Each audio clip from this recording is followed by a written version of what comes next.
Spoiler alert! This is an Attack of the 50-Foot Nerds movie review. We'll be discussing the plot of the latest blockbuster movies, so if you haven't seen it, please turn off now.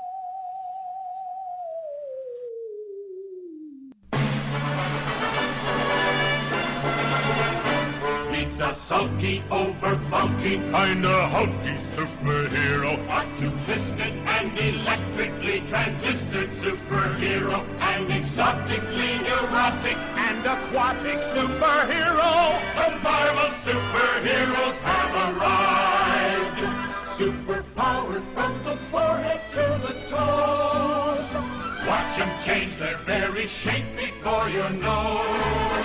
See a cane-striking superhero change to Viking superhero. A humdinging, real swinging, shield-clinging superhero. They're the latest, they're the greatest, ultimatest superheroes.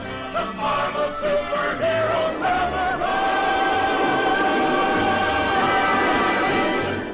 Hello and welcome to a special edition. It's a special edition of Attack of the 50-Foot Nerds. With you as always is myself, Mike Bell, and my co-host Andy Weirs. And as always, I'll let you know that if you want to get in touch with us, you can use our Twitter, which is at 50footnerds, all one word, or you can contact us via email, which is 50footnerds@gmail.com. I'd like to hear your thoughts on this. I'm sure Andy would too, because we're going to discuss the motion picture event of the month, which was the Avengers movie, or as we call it in England, Avengers Assemble, because we're totally British and think about bowler hats and umbrellas when we talk about the Avengers. Yeah, that reminds me of when I was actually saying to someone at work, I can't wait for the Avengers movie.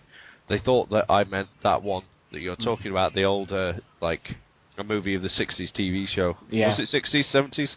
I think it was the 60s, yeah. Yeah, with the secret agents and the bowler hats and everything like that. Yeah. And it's like, no!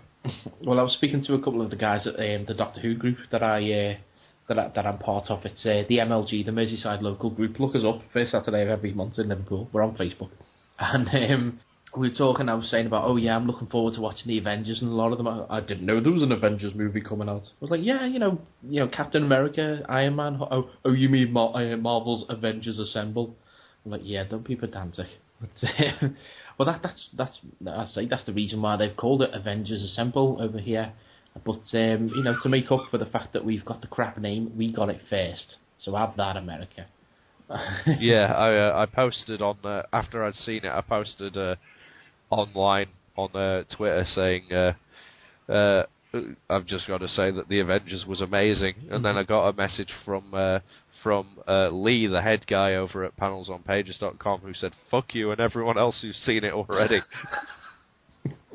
Well, they get everything else first. It's only fair that we get this, and we're getting Prometheus first as well. So. Yeah.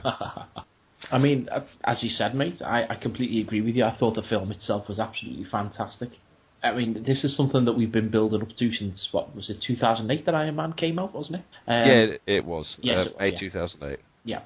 I mean, well, secondly, if you want to take it further back than that, it was in 2006 that Marvel first announced plans that they were going to do a cinematic universe. It was in 2007 that Zach Penn was brought on to start writing The Incredible Hulk, which was the first Marvel movie to be written, but I think it was even written before Iron Man was, because Iron Man was kind of written on the fly as well at the same time. I remember when Iron Man first came out, there was all these rumours that they were getting Samuel L. Jackson in to film a cameo as Nick Fury, and everyone was like, there's no way, there's not, and there it was at the end of the credits, and that was like, this is when you knew that, it was going down in the Marvel universe. We were getting a crossover event eventually, and here we are now 4 years later, and it's in the cinemas.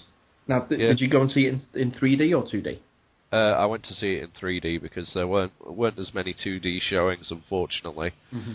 But I've got to say, the 3D on the film was actually pretty decent. It was, wasn't it? Yeah. I mean, for me, this was my first 3D film. I'd never seen one before. I toyed with the idea of going to see a few different things, but this was my first event, and I can't see a film in the cinema ever again now without being in 3D. I've been spoiled. Most of the time when I've seen stuff in 3D, it's a pain. It gives me headaches. It just generally adds nothing to the film. The only time I've seen Transformers 3 didn't do a bad job with the 3D, and when I saw Thor, that did quite a good job with the 3D as well. But every other film that I've seen in 3D has been in just normal 3D in the cinemas, has been just headache inducing compared to if you go to see the IMAX or something like that. I saw when Beowulf came out, I saw that in the IMAX, and that sort of stuff's good. But for a film like Beowulf, you can get away with it because it's all animation anyway. Yeah.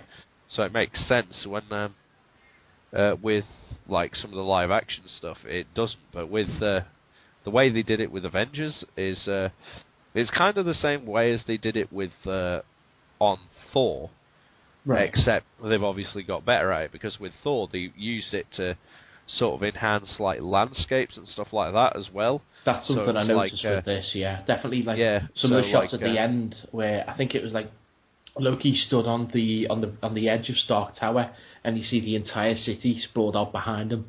I mean, that was incredible. Yeah. Stuff in Thor, there was a shot where you just see the car driving off down the road towards these mountains in the background, and the way that the 3D does it actually makes it look like an actual, a 3D vista. Right. I mean, describing it, I'm doing all these sorts of hand motions, but you obviously can't see that because it's audio podcast. medium, mate. I mean, the 3D, as we say, was phenomenal. So, there's only one slight niggle that I had was whenever anything gets really close to the camera, it gets a bit blurry. The actual 3D object. I found it didn't get especially blurry. at the bottom of the screen. It split into two images. It's sort of because my eyes weren't. I couldn't keep my eyes focused when I was flicking back and forth. But when it stayed to the very bottom of the screen, like you said, but when it's in the middle or near the top and stuff, it was perfectly fine. Yeah, I first noticed it on the scene where Loki first comes through from the portal in the Shield, the NASA facility, where the camera's doing a tracking shot around some stuff on the floor, and that device where they've got the cosmic cube held, that circular thing. Yeah. That moves in front of the camera, and that went really blurry for me. And these big thick cables along the bottom of the floor again were really blurry. I think my eyes were still getting used to the 3D at that point, so I'd had the glasses on because I watched the trailers. They had Men in Black trailer and Prometheus trailer beforehand. So. We saw it, when I saw it, the only trailer they had in front of it was in 3D was Prometheus. Oh, that was fantastic, that trailer. Oh. Yeah. Oh my! I mean, it's a good trailer anyway, but that in 3D, I think, and Avengers did this as well. Is the scenes where they're using the holographic computer displays, where they're just hanging in midair and they're just waving their fingers over them and that. They do that in the Prometheus trailer as well. 3D works really well for them. Absolutely. Yeah, it does. I can't go back to watching Iron Man now where he's just doing it in 2D. Can't do it. No. Talking about the Prometheus trailer that was before the film a minute, I remember, didn't they say that they were this was originally going to be an Alien prequel, but now we've taken it and gone and done our own thing? Seeing that trailer, it's it is totally an Alien prequel. Oh, God, yeah. I mean even the title's presented exactly the same way, with just the lines appearing and then the stuff building on it. And then, you see the ship and the space jockey and everything like that. I mean, we're going slightly off topic here, but the trailer last night on Channel 4, did you see it? No, I didn't. There's this part where this little alien creature just pops up. Wasn't in the trailer. It was on this extended one on Channel 4 last night. About a 3-minute trailer it was. You found it online somewhere. And this little, it's almost like a king cobra, rises up, but it's got, the underside of a face hugger, where it's got the the little mouth thing underneath. So it's like what a face hugger, but without the finger limbs, It's weird. And see that attack someone. So it's definitely an alien movie. Right, I'm gonna have to look that up. Mm-hmm. That was. People had said that the trailers before it that they'd seen were for Dark Knight Rises, Amazing Spider-Man, Prometheus, and Brave, And I was wanting to see the trailers for those other 3 films, and I was like, oh, they're not here. Yeah. The trailers I got before mine were, I got Prometheus. Uh-huh. I also got one for The Lucky One. And I was like, well, how does this make sense compared to the Avengers? This is a chick flick. I don't even know what that is. It's some film where Zac Efron's playing some soldier who found a... Oh, yeah, I've seen the adverts, yeah. Yeah. But we're getting way off target here anyway. We're talking about the Avengers. So, I'm just saying... oh, yeah, of course. Yeah, and then, obviously, the Avengers started, and by the time my eyes adjusted, it was quite enjoyable. What an opening. I mean, you've got them working on the Cosmic Cube, or the Tesseract, as they call it. In fact, before that, we're in like this non-space, I suppose it is, and Loki is talking to this creature, this unknown creature who we don't see at this point, and who's talking about giving him an army, which turns out, I mean, the biggest secret that's been on the internet for literally the last 12 months is who are the aliens that comprise Loki's army. Within the first 2 minutes of that film, you are told, okay, they're the Chitauri. You know, it's like... So there we go. But I mean, Marvel always said the identity of the aliens was not, crucial to the plot, and it's not really. No, I don't think the Chitauri are actually... Are they actually an existing Marvel thing or not? They are from the Ultimate Universe. Basically the Ultimate version of the Skrulls, in a sense. In the Ultimate Universe, Captain America went up against these Nazis, and one of them was called Kleiser, but it turned out that he was actually an alien in disguise. He's a Chitauri shapeshifter, and I think it's the end of...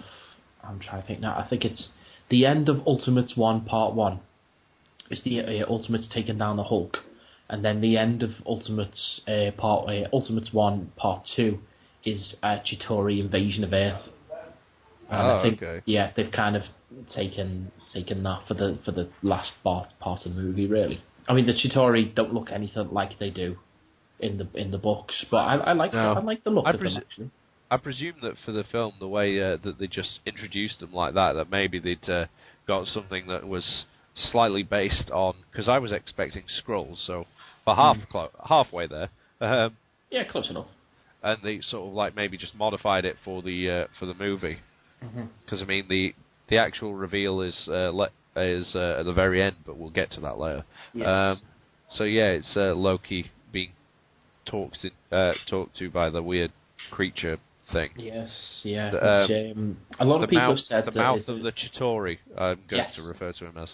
Yes. Well, a lot of people have said that could be Annihilus, which doesn't really make sense because he's more of a Fantastic Four character. So would he be held under their copyrights? I don't know, but I'm sure we'll find out anyway come the sequel. But well, the copyrights on for the films are only they're only for the heroes, aren't they, and the villains that were in those films. That's why they could have Galactus in the Fantastic Four movie, because his first appearance was in Fantastic Four. He's more associated with them. Again, Silver Surfer. That's why they had him. The only legal issue that I think they have with characters at the moment is with Quicksilver and the Scarlet Witch, because they're predominantly known as Avengers characters, but they also exist within the X-Men universe. And I believe Kevin Feige? Kevin Feige said recently in an interview, someone asked him about that, would we ever have the Scarlet Witch and Quicksilver in an Avengers movie? And he said, the way the rights work is, yes, Marvel can use them, but also, yes, Fox can use them in an X-Men film. So in theory, you could have two separate incarnations of the characters. Oh, that'd be weird. Well, we'll crack on with the actual, review of the movie then. First of all, you've got Nick Fury coming into the S.H.I.E.L.D. facility, and the first new character we meet is Maria Hill. Ah, that's it. Oh, no, she didn't have much to do in the movie, bless her, but I thought she did a really good job. Was Kobe Smulders? Yeah, I thought she was pretty cool. Yeah, I wish she'd have had a bit more to do, because if you ever watched the Avengers Earth's Mightiest Heroes comic series, she's got a lot going on in that. Especially towards the back end of the first season, she's got a lot going on in that. And as you say there, then we move through to the actual facility itself, get reacquainted with Dr. Selvig, from Thor, and also get our first introduction in the movie to Mr. Clint Barton, aka Hawkeye, played by Jeremy Renner. That's one thing I did notice through the entire film. They never refer to him as Hawkeye. No, he's referred to as the Hawk right at the beginning. Yeah. Yeah, but he's never called Hawkeye, yeah. He's always called Agent Barton. Yeah, that was one thing I thought was a little weird, was the fact that they never established like how he joined shit. Well, this kind of did when later on Black Widow was talking about how she joined. But then I don't know whether that was real. We'll get to that. Yeah, so then Loki comes in and using his new staff, imbued with the power of the Tesseract, decides to start destroying people and tapping them in the chest and saying, "You're my bitch now." And they all go to work for him. Yeah, it does. He's like saying that goes on this whole spiel about how freedom is life's great lie, and basically uses his staff to take them over, which they stay pretty much exactly the same, except their eyes go this really light blue, and they're basically just following Loki's orders now. Yeah. And while Loki's doing that to all of the agents, Nick Fury's basically just sneaking over, grabbing the Tesseract, putting it into a briefcase, and then just trying to walk off. I love that. And then Loki decides he's had enough and tries to bolt with Barton and Selvig, and then we have that big car chase down the tunnels. Yeah. Whilst the portal is imploding the facility.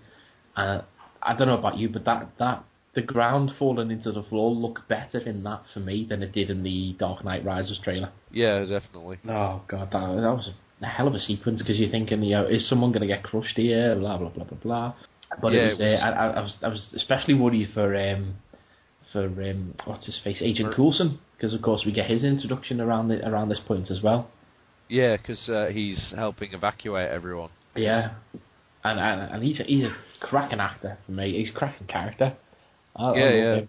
Especially when coming up to the point now where Sam Jackson's character Nick Fury decides he's gonna, sneakily activate the Avengers initiative.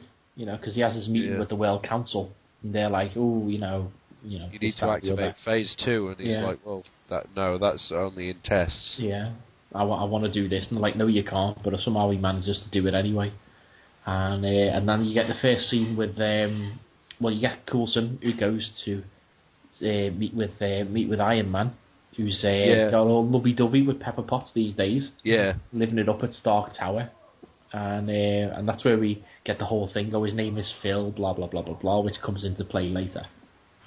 And then also with I just love the Tony Stark line there where Pepper Potts says, "Oh, Phil," and then Tony Stark's like, "Phil, I can't stay.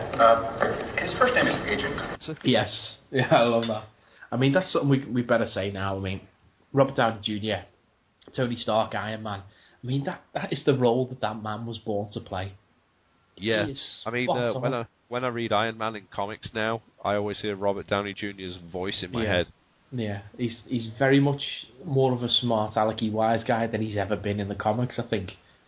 But it's just it just fits the character. I don't know. In the newer comics, he's just as much of a smart ass. After the Fear Itself thing, they've got a current storyline in the Iron Man comics series that basically the Mandarin showed up, and he's trying to basically making Tony Stark's life a living hell. And he's set off this whole thing where the court's trying to get the documentation and the flight details for all of Iron Man's flying, right? Because he claims he's been flying while drunk and stuff. Which, to be fair, he did, because he's done many times.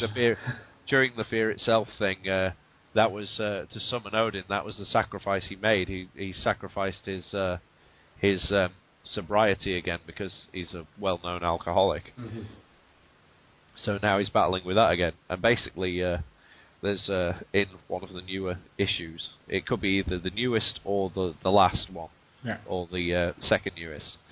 He basically turns up at the offices of the government offices with this box and goes, "Oh, I'm here to bring my documents," and then passes the box over. And the woman at the front goes, "Oh, are all your documents in this box?" And he goes, "What, this? Oh, hell no. This is... So, I thought you could use this box to help open the door. Outside there are 19 flatbed trucks, each loaded with 1,000 boxes with all my documentation in. Have a good day," and just leaves. Oh God, I love him. Yeah. I think they certainly made him more wise Alecky now, though, especially since the first film. Yeah, definitely. Yeah, I mean, you need to read the Ultimate line, definitely, if only for the Ultimates. But that's how they portrayed him in the Ultimate line, as he's very, very cocksure in that. So, well, back to the movie then. They've recruited Iron Man, and then the Black Widow heads off to, where is it, India, I think it is, isn't it, or Pakistan? India, where she's gone to get the big guy. Yeah. Yes, and that's where we meet Mark Ruffalo as Dr. Bruce Banner for the first time. Which at first I didn't realise it was him, because I completely forgot what Mark Ruffalo looked like. Yeah, I've not really seen him in many things, to be honest with you. But I mean, as good as the other guy was in Incredible Edward Hulk. Norton. Yeah, Ed Norton. Yeah, as good as he was in. So you've got the other guy in my mind now, because that's how he talks about the Hulk. That's what he calls him. The other guy. As much as Ed Norton did a good job in that, I feel that Mark Ruffalo nailed it. He did. Yeah. I mean, what's that line when they're in the helicarrier, when they're in the lab, and Stark's trying to push him. He's going to him. He's like, "So how do you stay calm then? Do you do yoga? Do you do Pilates? Is it a big bag of weed?" And I was just thinking, I'd love for him to just go, "Yeah, it's a big bag of weed." Yeah. He was just sort of looking at him, and then just the whole quip about being prepared against pointy objects. Yeah. Because Tony was trying to wind him up, and basically just has a screwdriver and just pokes him in the side. Yeah. Those two work so well together. I'd like to see a Hulk and Iron Man team-up movie. Indeed. So they've gone to get, the Hulk, and they bring him in just as an advisor on gamma radiation. That's the old line that they use on him. And because they found out that the Tesseract is giving off this certain radiation which they're having to track, and he's the best. Yeah, which is convenient. So they've got him, and obviously the one superhero they've had for around about a year, 6 months, I think at this point they're saying, is the one and only man of the time himself, which is Captain America, played by Chris Evans. Yeah.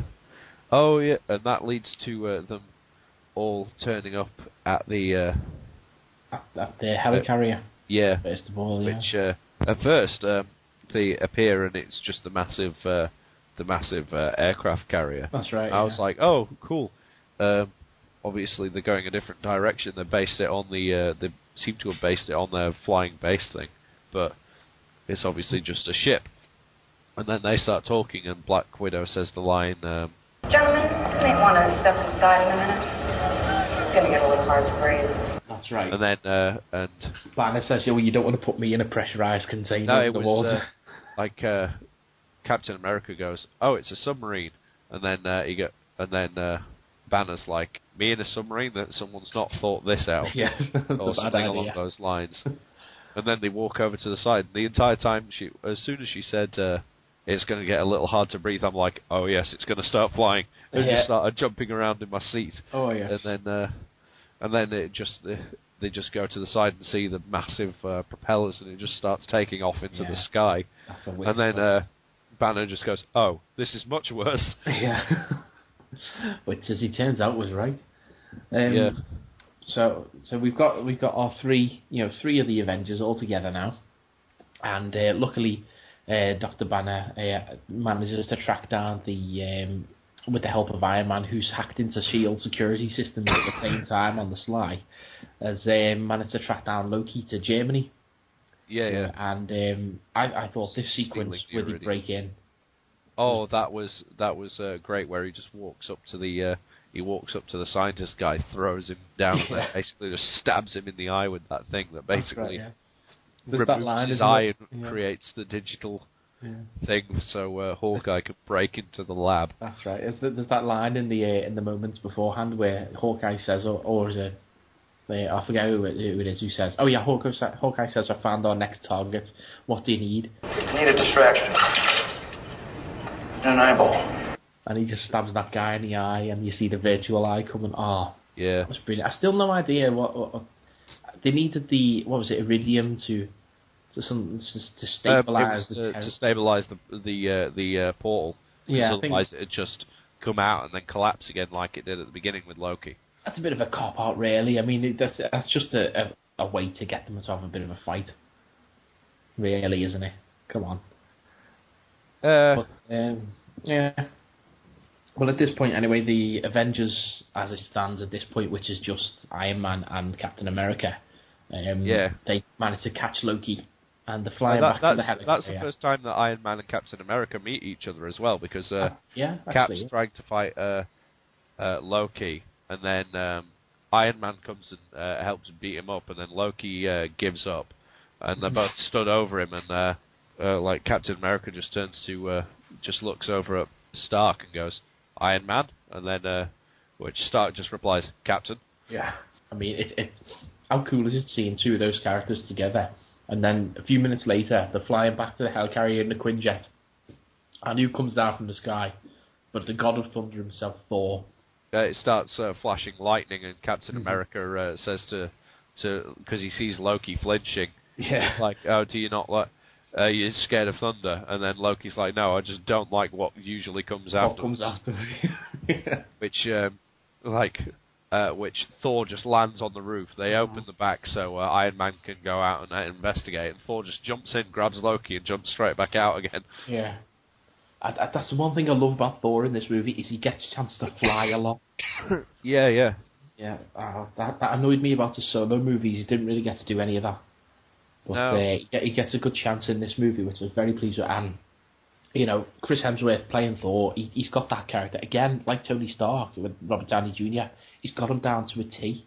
He just knows that character. He just knows the right performance to give at any given time, and it's spot on. So he's gone to try and rescue Loki and say, come back home, come to Asgard, you'll be forgiven, blah, blah, blah. And Loki's all like, no, I've got stuff to do here. And then out of nowhere, who comes flying into Thor? But Iron Man. And then they start to go at it, having a bit of a scrap. I just like that, because Thor's like, now you listen to me, and then Iron Man hits him, and Loki's just stood there and goes, I'm listening. Yeah. Loki's such a smart ass in this film. I love the fact that he kind of trying was to escape in Thor as well, but he seems to have become even more of a smart ass in this. So one thing I like is the fact that he didn't even try and escape when because it was all part of his plan was to get captured. Yeah, the whole time I was thinking, well, why hasn't he just run off? He's just sat on the hill. He's basically just sat watching the show. And then so you've got Iron Man and Thor having a bit of a fight with each other. Iron Man gets dinged. Thor accidentally charges Iron Man's battery to like 400%. Yeah, because he attacks him with lightning. That's right. Yeah. And then Captain America turns up, tries to split him up. Thor's attacking him as well. Isn't the line like, if you want to hit someone with that hammer, come and hit me or something? And he launches at him, and he brings the hammer down on the vibranium. Says, put the hammer down, and then Thor's like, you want me to put this hammer down, and goes to smack him, and he just lifts up his vibranium shield, which makes it go bang, and everything, and Thor goes flying backwards. Well, just missed out on one of my favourite Iron Man lines in the movie, is where Thor's got him. It's like, why dost thou stop me from defeating my brother? Or something. And Iron Man just looks at him and goes, Doth mother know you weareth her drapes? Yeah, something like that. And he's like, what is this, Shakespeare in the Park? Yeah. Brilliant. And then you see the three of them together. So we're slowly but surely building up our team of Avengers. So then they all take Loki back to the helicarrier, and Nick Fury puts him in a prison. And that's when Loki has that line. He's like, I don't think this prison was built for me. I think it was built for something much larger. And all this nonsense. Nick Fury's like, it was made for something much stronger than you. Yeah. And so then everyone's like watching Loki, seeing what he's all up to and everything. And he's basically, Loki's making hidden jibes at everyone. Mm-hmm. Trying to get them all to dislike each other. That's right, yeah. Again, it's the power of Tom Hiddleston. Again, another actor who just knows his character. He knows the right beats to play. He knows, I mean, all credit to the actors, but you've got to give credit as well, again, to the director, because we've not mentioned him at all so far, Joss Whedon. I mean, oh my God, that guy did a good job in this movie. There's guys who can direct action, there's guys who can direct actors, and there's guys who can do both, and Joss really is a guy who can do both. I mean, the performances he gets out of them in this film, and the action sequences he gets in this film as well, phenomenal. Again, talking about that fight, I mean, that's one of the most iconic moments in any Avengers movie, is the fact when they meet for the first time and they all have a scrap. That could have gone so horribly wrong, but he did it. It was so beautifully understated in as much as it's okay, let's just have a bit of a test of strength, Yeah. And it just... I mean, the whole first thing, it gets to this point now after they've found Loki, where they're arguing about stuff because they find out Tony is hacking into the mainframe. That's right, yeah. Again, because and Banner's just watching it because he's curious as well. They want to know what Phase 2 is, don't they? Yeah, and Captain America's like, oh, we should... Loki's trying to wind us up, we should just leave it. But then he just gives in, and then actually goes downstairs and breaks into the storage hold, and then it turns out that Phase 2 was reverse engineering the Hydra weapons that use the power of the Tesseract.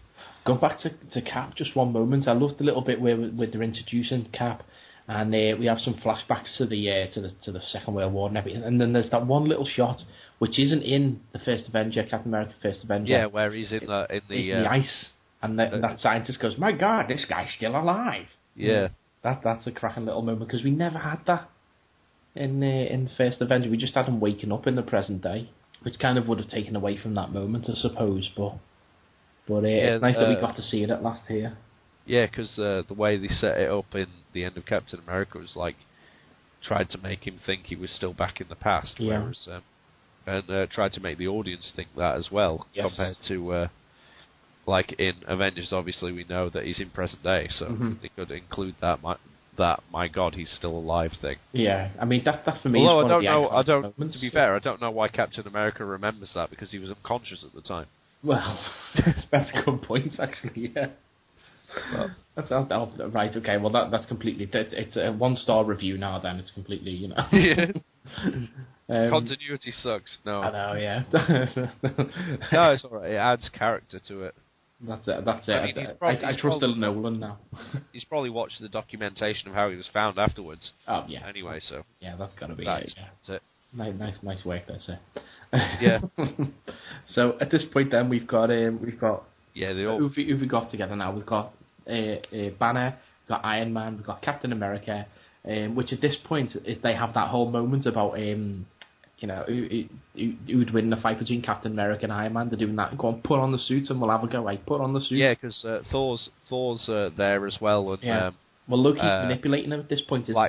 Black Widow and Nick Fury, and they're all starting to argue. Yeah, and Bruce it ends up stopping because Bruce Banner's like saying, "Oh, you guys want to see my secret as to why I can stop myself from transforming and all of this." And they and you see Black Widow and Nick Fury both go for their pistols. Yes. And I think it's Nick Fury who says, "Drop the scepter." Drop the staff. Yeah. And then it pans round and you realise that Bruce Banner's holding the Loki's staff. Yeah. Which he puts back. And then Iron Man and Captain America start arguing with each other again. Yeah. And then which are like, put on the suit, and then the whole thing. Well, like, at this point, Hawkeye and Loki's minions on Earth have been trying to infiltrate the helicarrier, and there's a big explosion there, and they've taken out one of the turbine engines. Yeah, Hawkeye basically shot an arrow like a massive distance. Into, that one that goes into the plug socket or something, isn't it? No. Or was that later? That's later. The first one, he shoots that one, it goes a massive distance out of the back of the thing that they're flying in, hits one of the engines and explodes, which is what causes the turbine failure. That's right, yeah. So then that happens and all the ship starts shuddering, and then Captain America and Thor sort of look round, and because they get knocked all over the place, because they're next to the bit that exploded. And then Cap just looks at Thor, Iron Man, and says, "Put on," like in all like seriousness this time, goes, "Yeah, put on the suit," and and Tony's just like, "Yeah," and then they just help each other leave. And then then obviously we have the whole thing where there's just been the big explosion, and Black Widow and Banner have fallen down. Yeah. Through the floors. Before this, we forgot to mention that Coulson spent the entire time saying to Captain America, like, "Oh, you're my idol and all of this. I've got these." When Black Widow first met Cap, she was like, "I'm surprised Coulson hasn't asked you to sign his trading cards yet. They're vintage." And then later it cuts to Coulson and Cap standing together, and just Coulson going, "I mean, if it's no trouble." And then the guy's like, and Cap's like, "Sure." And you're like, "I wonder what this is about." And then Coulson turns to Cap and goes, "You know, the vintage." Do you know what? I love the fact that Coulson is so idolises Captain America so much. Is that one moment? The first time I spotted it was when they're in the Quinjet coming to the helicarrier, and Coulson's it's like, so he's talking to him. He's like, "I'm a big fan," and that.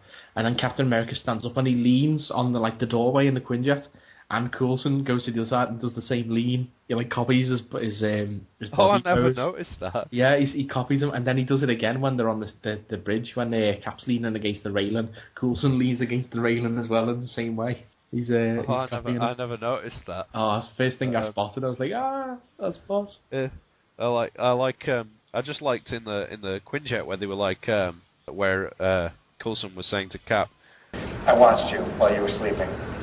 Then sort of just a lucky Cap just sort of looks at him and he goes, "I mean, I was there when you were unconscious." That was. I wish he'd have had Coulson as the one who was in the Arctic who dug him out and that. Yeah. Because I don't think he's in the first Avenger, unfortunately. But we can just pretend that he is there, but he doesn't say anything. Anyway, we're talking the explosion at the helicarrier, and Black Widow and Banner are falling down through the floor. Where and Banner she's finally trapped. turns. Yes, Yeah, Banner can't control it much anymore, and finally turns starts into to the Hulk Hulk. out. Yeah. Immediately starts smashing things to pieces. I mean, we'll just go back to that transformation sequence. It's the only time you get a proper, angry transformation sequence in the movie. And it worked for me. It kind of took me back, though, to the start of the first time he transformed in The Incredible Hulk, where he's in the factory and he's hidden behind all the pipes and everything, and he just that thing and goes, "Leave me alone," out of the darkness and that. And then he just starts smashing the place up.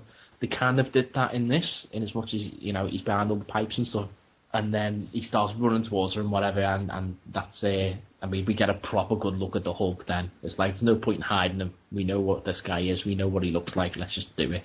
And she's doing all the bits with, she's, flipping through the various places and everything, trying to hide from him. And then he busts through a wall, and he's in the hangar, isn't he? Yeah. And then he has his little scrap with Thor, which I thought, that was a brilliant fight. That's something I was looking forward to in this film. My favourite fight out of all of that thing though was Black Widow versus Hawkeye. Yeah, I was a great little knockdown drag out fight that was, especially that part where she smashes his head. Yeah. Oh. And then later when Hawkeye's recovering, he goes, "How do you fix me?" And she goes, "Some cognitive restructuring." Or something, yeah. And then just pauses a second and goes, "I smashed your head really hard." Well, going back to the Thor and Hulk fight, the one thing I wanted was when Thor... Well, actually, I loved is when the Hulk's just roaring at him and stuff, and Thor just stands there and just puts his hand out, and you're waiting for ages, and then suddenly out of nowhere, Mjolnir just comes and just goes in his hand. I thought that was Mjolnir just sort of breaks out of the container and just basically smacks Hulk in the jaw, and he goes flying. I wanted more of a moment, though, where Mjolnir's on the floor and the Hulk tries to pick it up. I wanted a moment like that. Because you have that... No, yeah, he tries, but only for a brief split second. If you watch the Ultimate Avengers animated movie, at the end of that, the Hulk goes on his rampage, and there's a moment where the Hulk tries to lift Mjolnir, and he manages to just about pick it up. And I would have loved just a moment where he just get it maybe an inch or two off the ground before it just pulls him down, because that would have really shown the power of the Hulk at that moment. Yeah, true. But that's a great fight, and then all of a sudden they just stop fighting each other. Oh, we forgot to mention earlier when Bruce had the thing. They were talking about the cell that Loki was in, and Bruce was like, "Yeah, I know that cell was for me, but it won't work." Yeah, he's like, "Oh, that line." I know it won't work. I can't kill myself. I tried it. He said it won't work. I put a gun in my mouth. I put a bullet in my mouth. Yeah, tried to shoot myself in the brain, and the other guy spat the bullet back out. Yeah, that's a brilliant line. That is. I mean, that for me was just the moment where I was like, okay, he's accepted that he can't get rid of the Hulk. He can't kill himself. Let's just live with it. Kind of thing. Yeah, that was. Yeah, that's where he's like, I made my peace and moved on and started trying to help people. Yes. Yeah, at that point, I can't remember how the Hulk gets knocked out of the ship and he's out of the helicarrier and he ends up like getting. That's right. Yeah, he goes through the warehouse roof, doesn't he? Yeah. I can't remember how that was about that. I can't remember why he gets knocked out. Oh, because that jet gets sent to distract him or something, and he jumps on top. Oh, that's right. Yes, yeah. And then he's ripping, and the guy tries to eject, and the Hulk grabs the chair before he can eject, swings it about a bit, and then just throws it where the parachute finally pops out, and the guy survives. During this whole thing, like Iron Man is trying to fix the rotor with Cap. There's that one moment where Cap just there's a guy comes out of nowhere, tries to attack Cap, and Cap just chins him or something, and he just falls out of the helicarrier down like thousands of feet. He just murders a man for no reason. He knocked him out or whatever. The guy was about to shoot like explosives at the thing, which would have destroyed the entire rotor, which would have killed Iron Man, and then. Okay, but he could have just knocked him out, but instead he just chucked him to his death. To quote Spock, the needs of the many outweigh the needs of the few. So, and you don't need to live. Exactly. Yeah. No, fair enough. I mean, that whole sequence. I mean, where Iron Man's trying to fix the rotor. I mean, it's a good little CGI, peril moments. But I mean, ultimately. It lends nothing to the story. You just have Cap hanging off a rope for 5 minutes before they cut back to them. Yeah, I still thought it was pretty cool. I just like that bit where he's pushing the rotor around and getting it to speed, and then he's like saying to Cap, "Yeah, pull the lever," and then Cap's like, "In a minute." Oh, yeah, pull the lever, and then it gets to the point where the rotor just sort of moves away from Iron Man's hands, and he goes. Uh-oh, and it just gets smacked against the back and then falls down the bottom. He's going, ow, ow. I love when he's got the suit back online after all that, and it's just totally like misfiring and backfiring as he's flying. He just sort of keeps like jerking, just dropping. He's trying to, because it does the same when he tries to fly around to get back in, and then he flies back round and knocks out the guy who was trying to shoot at Cap. Yeah. And then during that, Thor's gone to take on Loki, goes in to smack him in that while he's in that cell for Hulk, and gets trapped in there. And then Loki. I've just realised we've missed out my favourite part while Loki's in the cell, which is the Black Widow in the interrogation with him. I love that. That's how they find out that Loki's wanting to activate the Hulk. Yeah, well, the main reason why I like that scene. Scarlett Johansson's arse in that catsuit in 3D. So, but no, I mean it's a cracking scene where you find out a little bit more of the Widow's backstory. Yeah, basically she goes to say to Loki that she wants Hawkeye back and all that, and then Loki's like, "Do I detect love?" And then she goes, "Love's for kids. I owe him a debt." Yes. And she explains like. She made a name for herself in a bad way, and S.H.I.E.L.D. sent Hawkeye to kill her, and instead he made a different call, and now she was on the team and stuff. And then Loki goes off on this whole rant, calling her saying all this stuff and how he was going to get Hawkeye to kill her and all of this sort of stuff. I love that. There's a part. I think it's in that scene where Loki says something like, This is my bargain, you mewling quim. and I was like, yeah, oh, that's that's a bit harsh, isn't it, Luke? Yeah, that's at the very end of it, and she says, "You're a monster," and she she's got that horrified look on her face and turns around and goes, "You're a monster," and then he goes, "No, you already brought the monster onto the ship," and then she just turns around looking perfectly serious again and goes, "Thank you," and then just no, she just touches her ear and goes, "He's planning to activate the Hulk," and then Loki's just like, "Wait, what?" Yeah.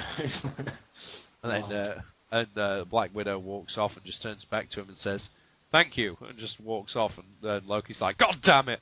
I think that's kind of set up a little bit earlier when we first introduced her, Black Widow, and she's getting, she's tied up and all this stuff, and then Coulson comes on the phone and he's not got that great line. We have an F-22 exactly 8 miles out.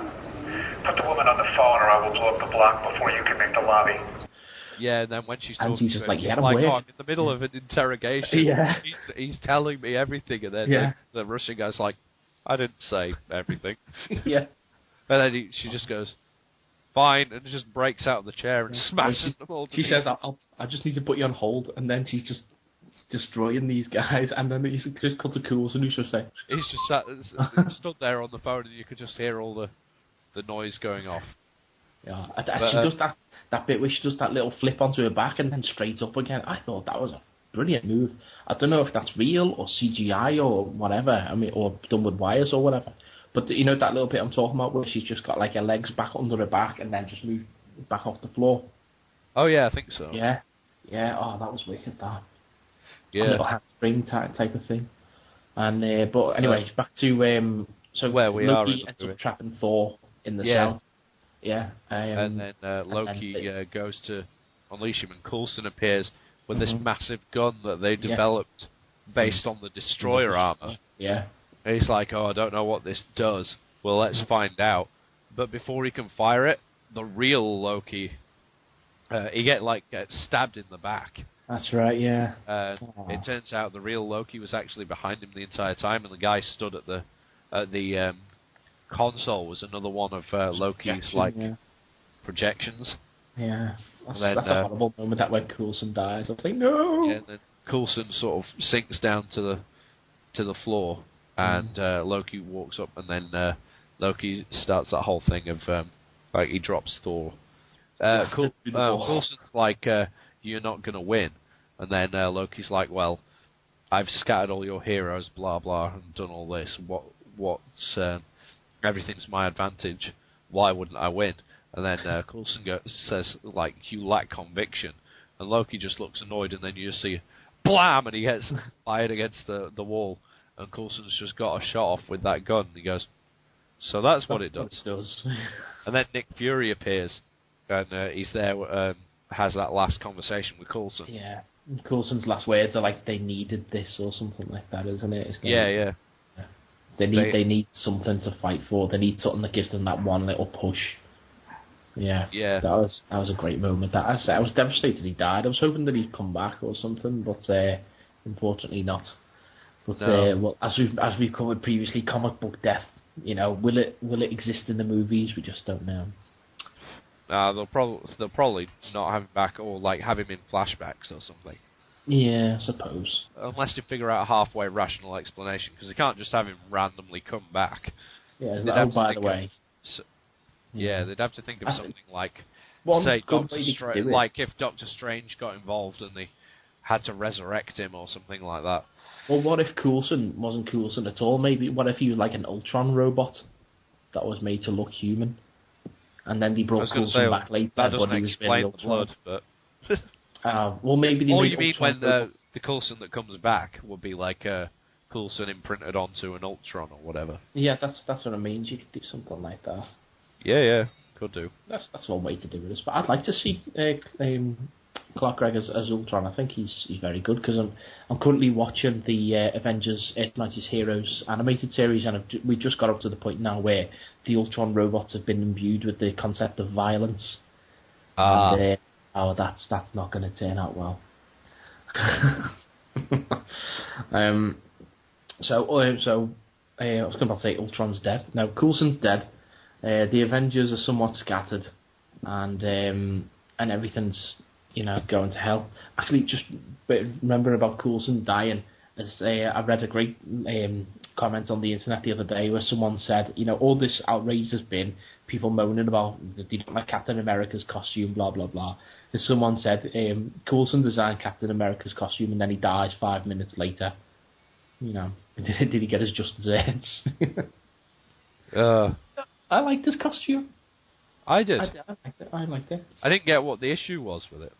No, well, people were saying that the helmet was too big and what have you. I thought it worked, especially in the movie. Maybe in stills it doesn't look too good, but actually moving in the film, it looked fine to me. Yep. So yeah, Coulson dies, and then the only people left on the ship out of the because Black Widow's busy helping Hawkeye get better.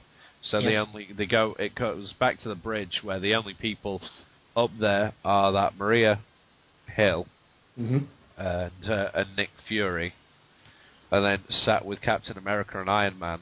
Yes, because Iron Man Thor got ejected from that thing, which he managed to smash out the glass and fly out just in time before it smashed into the ground.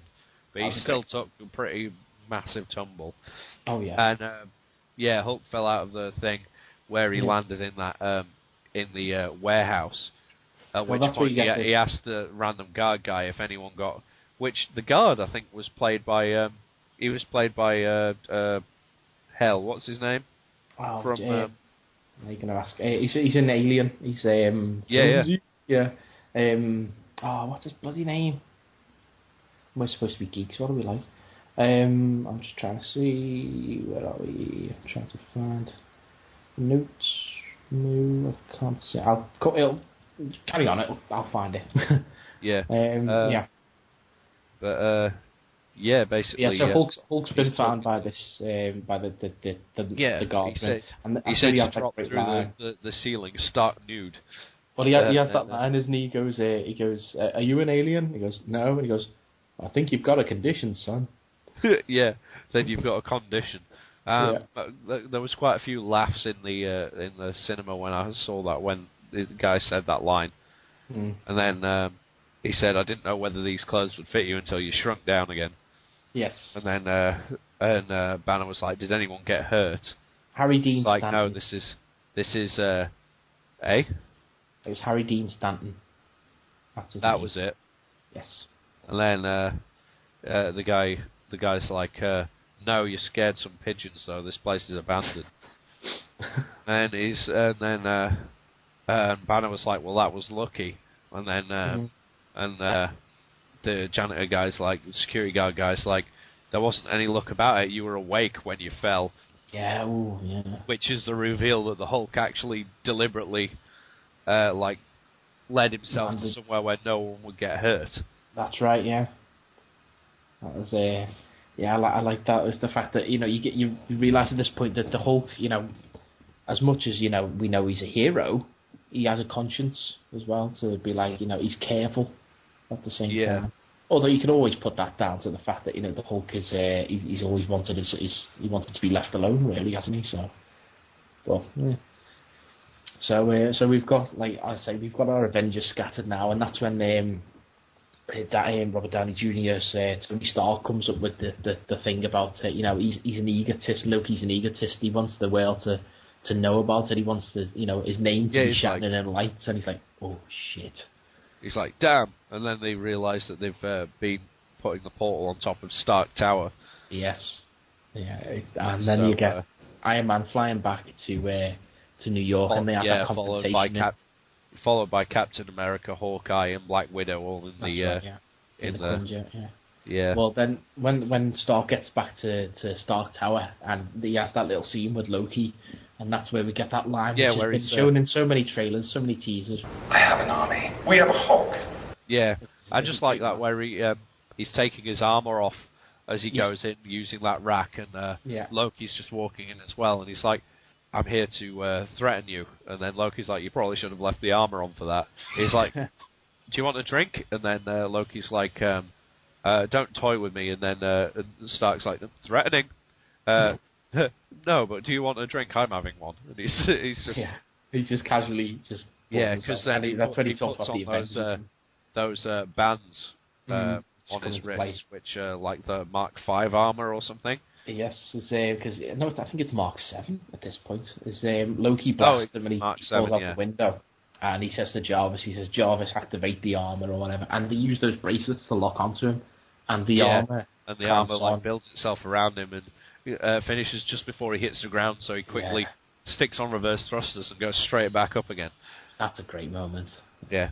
We missed the bit where he's basically Tony's talking to Loki and saying like, we've got a thing called the Avengers. That's what we call ourselves. And you've just pissed us all off heroes stuff. Kind of thing. Yeah. Yeah, and then Loki's like, well, how are they going to concentrate on me when they're too busy doing you? And then taps him in the heart with a staff, and then nothing happens. And Loki goes, oh, that usually works. And then Tony goes, performance anxiety.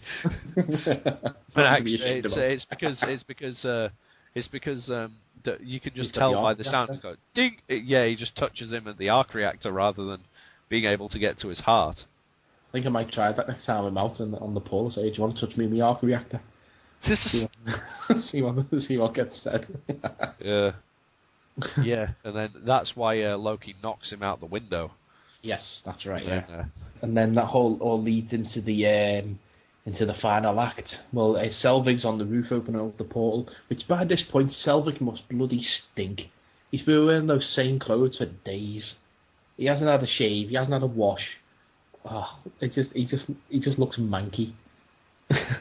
Villains don't shower. Don't you know that? That's clearly true. I did, but apparently Selvig was too busy messing around with that bloody cube. Yeah. Which Tesseract, sorry. Yeah, which somehow he managed to put a fail-safe in, even though he was under command to not do it, which doesn't really make much sense. But well, anyway, I'm getting ahead of myself there. So Loki's managed to open the portal now, and the Chitauri come flying in, coming out and blasting things, and then the Avengers actually get together in a group because Iron Man's still flying around, and he says to Cap, like, "Let me know when Banner gets here." Yeah. As you know, he's coming. He is. Don't worry. And then he pulls up on the motorbike. Yeah.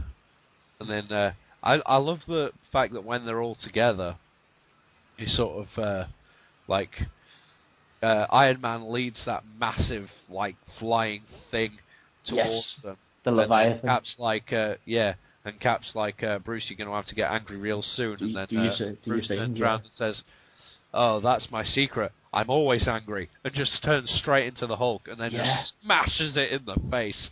Oh, that's so wicked. And you just see all the panels and stuff just ping off it, and it's just, that's one of them moments where you're just like, yeah. Yeah.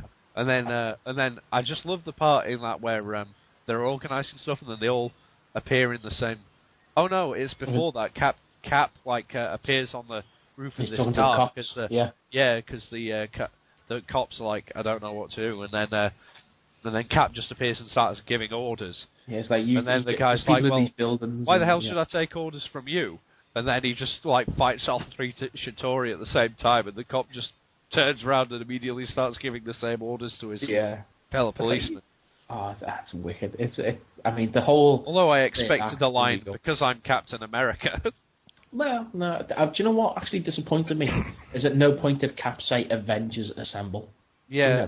That's the name of the bloody film, Well, I'm expecting that in the next one, because in this one's more happenstance. Yeah. Although I did love the fact that when they finally got together as a group, and they were all transformed and coming up with a plan, Cap immediately went Stark, you do this. Hawkeye, you need to... It's what's his name? Fucking Agent thing. Agent Barton. Yeah. Up there, you need to be firing arrows. Yeah. Black Widow, you're with me. And he goes, Hulk, smash. And Hulk just has this massive grin on his face and just starts jumping off buildings and taking things. He's running through the offices and stuff, just beating up. That was one thing I loved about the way that whole section was shot. it was constantly going and showing you, concentrating on one hero and then panning up the battle and showing you... Yeah, I mean, that whole section where it just pans from left to right, it starts on, like, Iron Man, moves to Thor, moves to the Widow, moves to Captain America, moves to Hawkeye, and then ends with the Hulk. It's a wicked moment. It just reminds you of, like... And then it goes back to... comic panel. Showing Hulk and Thor fighting on top of that thing, and then it crashes, and then Thor... Oh, well, just, when there's like, about the moment a break, and then Hulk just goes BAM! And smashes Thor straight through a wall. Oh, that's brilliant. He gives him the old sucker punch there. No, I mean, we missed out the part where Thor jumps onto the top of the Chrysler building and uses it as a lightning rod. That's got to do when Cap's doing he goes on top of the Chrysler building and starts firing like lightning into it, which well, he does the thing when he swings the hammer around. I love that. Whenever he does that, when he's swinging Mjolnir, when he's just swinging it in his hand. Yeah, when he's swinging Mjolnir around and just uses it to fly and stuff. Yeah, that's anytime he does that, that's Thor for me. I was a bit disappointed he never wore his helmet at any point. I mean, you would have thought he'd have put it on before going into battle, but yeah. Maybe it just got in the way. Yeah. But then I did like the way they managed to get Cap's helmet off, like, at some point so we could see his face. He grabs the back of it and rips it off. Yeah. Yeah. Then there's that chick who's like, oh, Captain America saved my life and all this. The waitress who's been in every single trailer and TV spot, and it's like the whole movie should be from her point of view. She's been in the trailers that many. She will be in the Avengers next. She's the Wasp. It's her day job. Yeah. And then, and then Hulk appears talking to Loki, and Loki, and he's like, you're a monster. I'm a god. Blah blah blah blah blah. And then Hulk just picks him up and just starts smashing him all over the place, like a ragdoll. And then he says that immortal line, just puny god. Yeah, it just walks off, and then it just sort of pans back to Loki, and you just see him laid on the floor, and just hear he just goes, oh! It's just the look in his eye. Can you imagine that? You know, they're on the set, and Joss Whedon's like, okay, in this scene, you've just been battered by the Hulk. Go. Yeah. And it's like that. After that, they don't hear Loki doesn't move after that because he's been that beaten up by Hulk. Yeah. Oh, and then the next time you see him, he's having the fight with Thor, really. Because then Thor's like, hey, you can stop this, brother. You can redeem yourself. Come back to Asgard. Just stop this. And Loki's like, I can't, even if I wanted to. It's too late. And then the World Council have a go at Nick Fury and say, what are you doing launching the Avengers? We told you not to. Everything's been taken out of your hands. We're launching a nuclear missile. Yeah, because during that, Nick Fury's like, I heard your decision and thought it was stupid, so I ignored it. Well, and then they send this is a moment I've never quite understand. Yeah, I've never understood this choice. Is the World Council say to him, look, we're going to launch a nuke, and then you see one of the conventional jets on the helicarrier start to take off, and what does Nick Fury do? He knows it's carrying a nuclear missile. What does he do? He tries to shoot it with a missile launcher. He knows how the plane's built, so he aimed specifically for the landing gear at the front, so it just fall on the floor and not do anything. And if I'm going to take down a plane, I'm going to with carrying a nuclear bomb. I'm going to use something that won't explode the nuclear bomb. And as it turned out, he aimed at the wrong one anyway. So yeah, which then it flew off. So they just warned Iron Man, who immediately flew off to go and intercept the device. My favourite moment of that, right, is Nick Fury just used his rocket launcher to take out the wrong jet. The rear one starts flying off. What does he do? Pulls out his pistol. Why? What are they going to do? Oh, God knows. I think it's more the statement of the matter, and then like willing to try anything to stop it, really, I suppose. But yeah, and then as you say, Iron Man gets the call of what can you do, and he decides to go and pick up the nuclear missile himself. Yeah, and he redirects it through the portal. Yes, straight through. And you get that moment where they're like, he's most likely not going to survive. And he tries to call Pepper Potts, but she's so busy watching the news. She's got a phone on silent. She doesn't pick up. Yeah, that's a harsh moment, that. Yeah. And then you've got Black Widow. She's on the roof with Selvig, and they're saying the Yeah, only way to she's, turn the cube off is to smack it with Loki's scepter. Yeah. Yeah. That was pretty cool that she was the one who deactivated the portal. Yeah. And then, so and luckily, they Iron Man falls through just as the ship. just as the torpedo's about like, to. They're like, yes, he made it through, and then Thor goes, he's not slowing down. Yes. And you see Thor start to wind up as if he's going to go and catch him, and then it cuts to Iron Man, and the Hulk just jumps and grabs him. Yeah, I mean, if you've seen that in that moment in the trailer, you knew it was coming, but you just didn't know where, and it was a bit of an anticlimax knowing that shot was coming then, because you haven't seen it anywhere. I obviously wasn't paying attention to the trailer, because I don't remember that shot being in the trailer. No, I don't think it, or was it in the trailer? I think it was in the very last trailer that came out.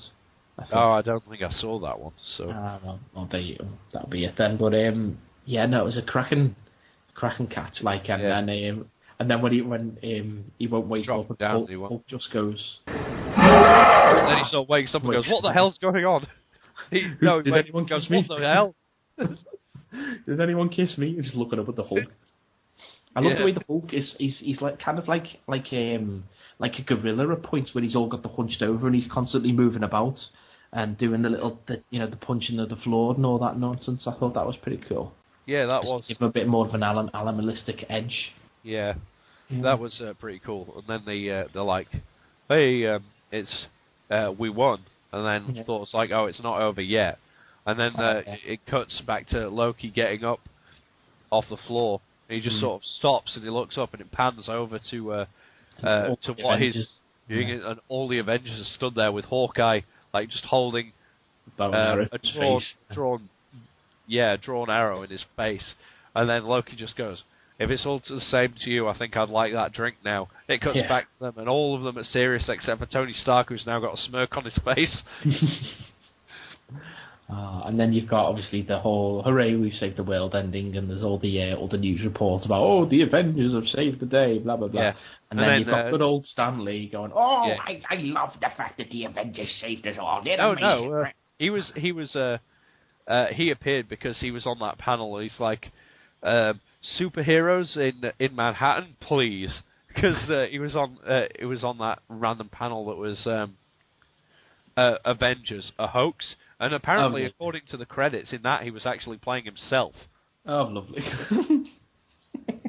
I hated that moment when he played himself in Fantastic Four 2, where he's like, but I need to be in the wedding, I'm Stan Lee. I was like, no, you don't exist in that universe, Stan. You know. No, I just liked where he played in Thor, where he played the guy trying to drive the truck. Yeah. And then my sister was asking me where he was in Captain America. He was the general. The general, because that guy comes out to say that Captain America isn't coming, and then it cuts to Stan Lee, who's the general, turns to the guy and goes, "I thought he'd be taller." No, he's. I don't remember him in. Let's see, he's in Iron Man 1. I can't remember if he's in Iron Man 2. Yeah, he's in Iron Man 2 because he's at that launch party thing, and Tony says to him, calls him Hugh Hefner, and Sam that's right. Yes. Turns around. Yeah. And then he's in Iron Man 1. He's in. Yeah, he's the guy who drinks the drink in Incredible Hulk, isn't he? Yeah. But in Iron Man 1, he's playing what's his face? Larry. What's his name? Larry. What's his name? The guy with the suspenders. I can't remember. I don't know. I'm gonna have to look this one up. Okay, just bear with us a sec. Carry on. Yeah, and then anyway, continuing with the thing, that's how it pretty much ends, and they basically Fury gives the Tesseract to Thor for safekeeping, and Thor and Loki's in chains as well. So Thor takes Loki back to Asgard to serve his sentence and stuff. And they use the Tesseract to create the portal to get back to Asgard. Yeah, the one thing I didn't quite understand at the end of that movie is they've saved the day and everything. Why did Thor have to go back immediately? Why couldn't he go off and see Jane Foster and say, look, I'm all right? Because he needed to take Loki straight back to serve his sentence. Yeah, well, Loki's not going anywhere. They've got him. He could have just nipped off for a little minute. That's, I don't know, but yeah, they go back and then they all split up, and Nick Fury's on the helicarrier again, and he's like, now we've got the Avengers, and then Maria's like, how do you know they'll assemble again? He's like, oh, they will when we need them. Yes. And then the credits. I think the credits start after. Oh no, it goes back to. It cuts to the last shot of the film is showing Tony Stark and Pepper Potts being all romantic and stuff, and looking at new plans for the Stark Tower. The new Stark Tower, and it's showing like it's all destroyed inside, and then it like pans around to the side where the sign is, and the only thing left of Stark is just the A. Is the Avengers A? Yeah. And it's going to be Avengers Mansion then, isn't it? Yeah, it's going to be like the Avengers Tower or whatever. Yeah. And then it goes with the credits, and then after the credits, after the picturesque halfway credits, through the credits. Yeah, it's after the picturesque credits. Yes. Before the black and white credits. It has that little scene where that Chitauri guy's talking again, and he's talking to that guy and says something along the lines of, humans. To challenge them is to court death. And then he just turns around and you know who it is. It's Thanos. It's Thanos. Oh, yes. So, obviously, in the next Avengers film, it'll probably be Thanos that turns up. Well, Marvel kind of teased that as much as when the first time that they showed, I think it was the first time they showed the Cosmic Cube. In fact, you know what it was? It was a Comic-Con when they had Odin's throne room. They had the Captain America shield and everything like that there, and they also had the Infinity Gauntlet. I remember them mentioning that the Infinity Gauntlet was in there.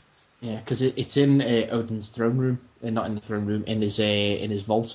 Yeah. Yeah, it's in there. We got it the wrong way round. Stan Lee played Hugh Hefner in Iron Man 1, and then he played Larry King in Iron Man 2. Ah, yeah. That's it. Yeah, I need to watch Thor again to have a look at what other random things are in the throne room. Yeah, I think the Casket of Ancient Winters is in there. Yeah, isn't that one of the things the main thing that they go for? Oh no, the main thing he wants to unlock is the destroyer armor. Yes, yeah. And Loki wants the Cosmic Cube, I think, as well at that point.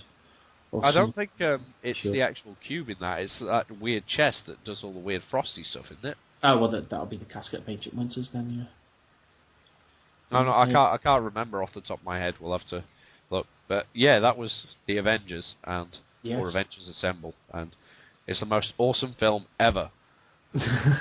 It was really, really, really, really, really, really, really good. I can't wait. I cannot wait to see the next Marvel movie. I think what have we got coming up next year? I think we've got Iron Man 3. Yeah. We've got I don't know what else have we got. I think Iron Man 3 might be the only Marvel movie on the slate for next year. I think it might be. Yeah, I know we've got. It's going to start as Phase 2. Yes, we're going cosmic now. Obviously, with the introduction of Thanos and what have you. Here we go. Odin's trophy room. It says we see the Casket of Ancient Winters, the Infinity Gauntlet, and the Warlock's Eye, which is kind of associated with Doctor Strange.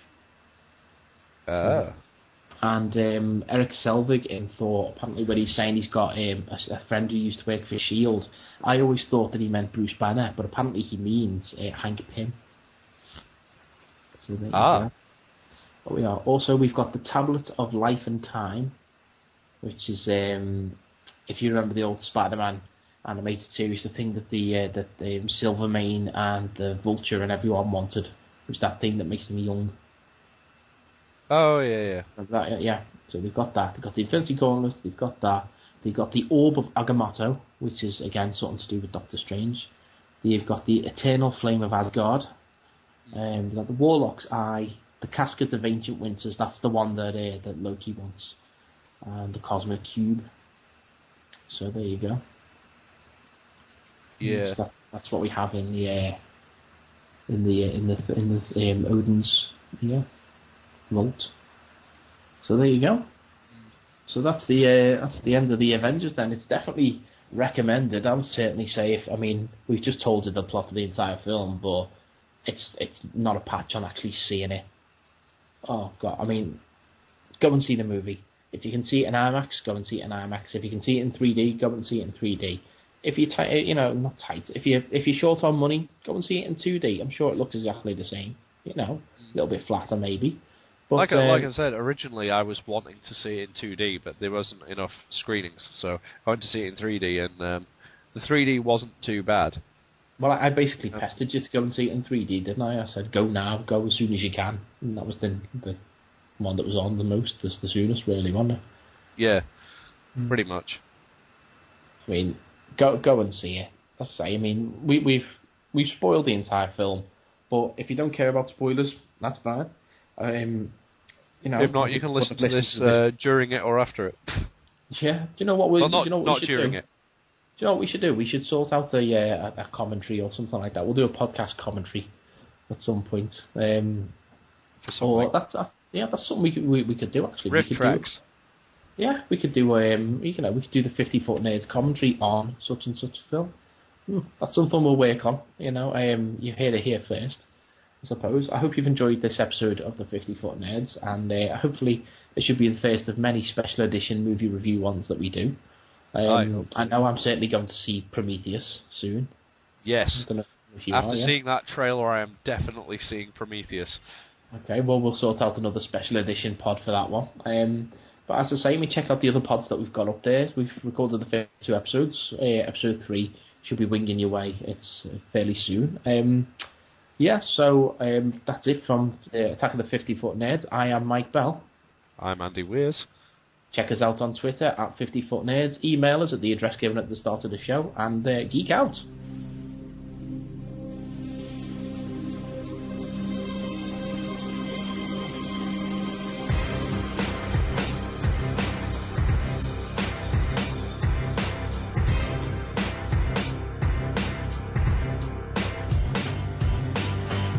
Than a bullet leaping buildings in a single bound. Came from out the shadows, cause that's how we get down. I'm in your town. Walk between billionaires and evil scientists. Sorcerer supreme, all the teenagers are buying this. Gamma radiation, nobody could mess with this. Hold steady with venomous symbiotes in my penmanship. Your friendly neighborhood MC back on the scene. You wouldn't like me when I'm angry, all I'm seeing is green and red and blue. I hold the shield for America, winter soldier out Siberia. Rocking any microphone that's near to ya. Clobbering it till in the coffin you sit. Agenda for extinction, bring out the horsemen of the apocalypse. Part of an evil brotherhood, acolytes that believe. Super friends who make beats and cats that MC. It's the area code to the planet that we protect. The Infinity Watch is now back in effect. Now, put your hands up like this. For all the vigilantes in the streets taking a risk. For all the heroes undercover, ducking, pressing the pigs. For all the villains that he's scheming on that doomsday tip. That's how we do it. Superpowered MC who can spit. That's how we do it. Superhuman on these tracks that I flip. Yeah, cause you ain't seen it quite like this. Because that's how we do it in the 616. Like my ruby quartz shades and my colored rings. Laser scope rifles ain't concerned with them other things. These rappers wanna talk about ice chains and fancy cars. Me, I'm trying to build my fucking mansion in Asgard. And from the Hellfire Society, studio is cerebral. Mind patterns and rhyme, cause I rap about what I feel though.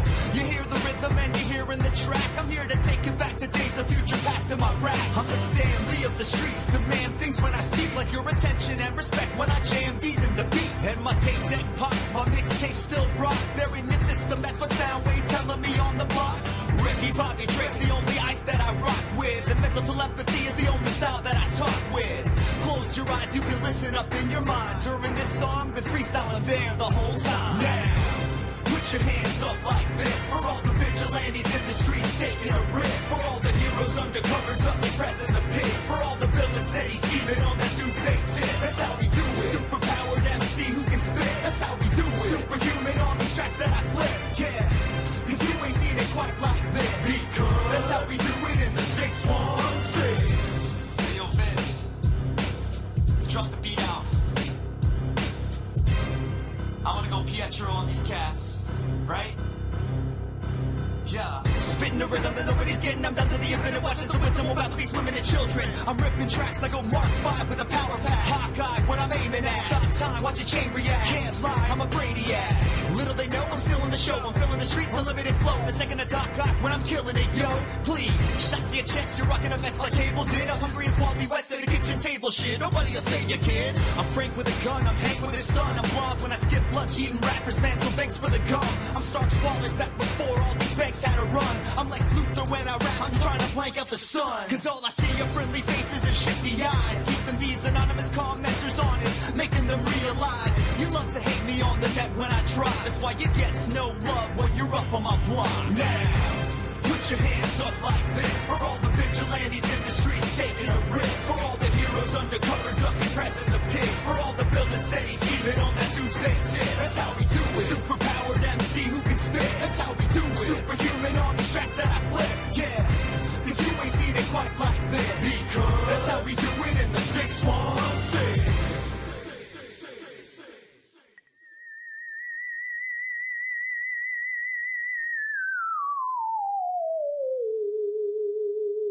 If you've enjoyed the nerddom in your ears, then please follow us on Twitter at 50footnerds, or email us anything except spam at 50footnerds@gmail.com.